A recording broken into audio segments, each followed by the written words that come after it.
time for my first movie review in 2018! For a 2017 film that's coming out in January in the UK.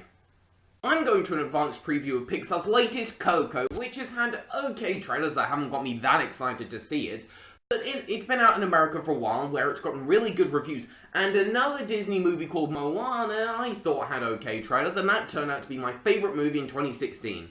So while I was going to see it regardless of the trailers, these factors make me all the more curious to see what I'll think of it, so I'll see you all later.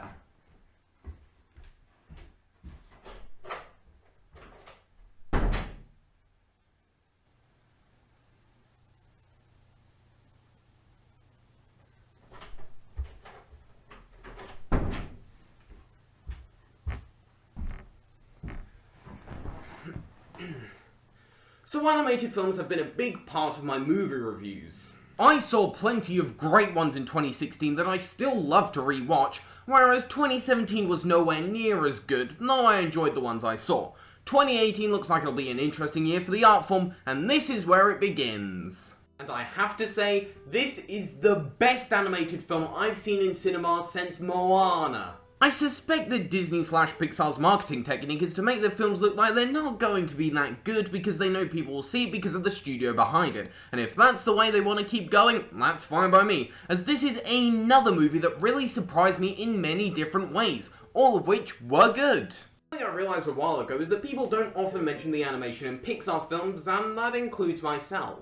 I love the design of the Land of the Dead, and on the big screen, the colours really pop and there's a real sense of size that makes it feel massive. And there's some really impressive details elsewhere too. But I guess the reason most people don't mention the animation in Pixar's films, unlike other studios, is because they're most well known for their storytelling.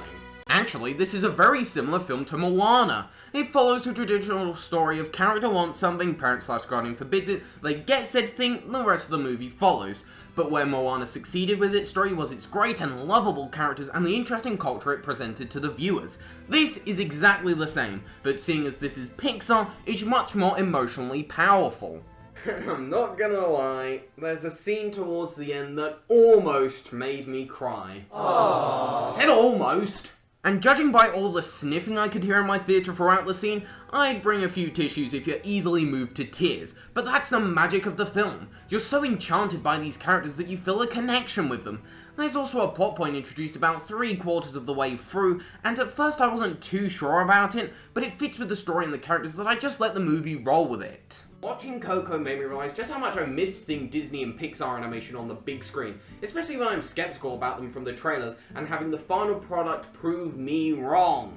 I'm glad I let this film sink in before I made this review, because if I'd done it traditionally and talk about it not long after I'd seen the movie, I would have given it 4 stars. But now that I've given it some additional thought, this is my favourite thing from Pixar since Up, and it is my pleasure to give it 5 stars. When it comes out tomorrow in the UK, I absolutely recommend you see it, and if you don't, you'll be missing out on a very special treat.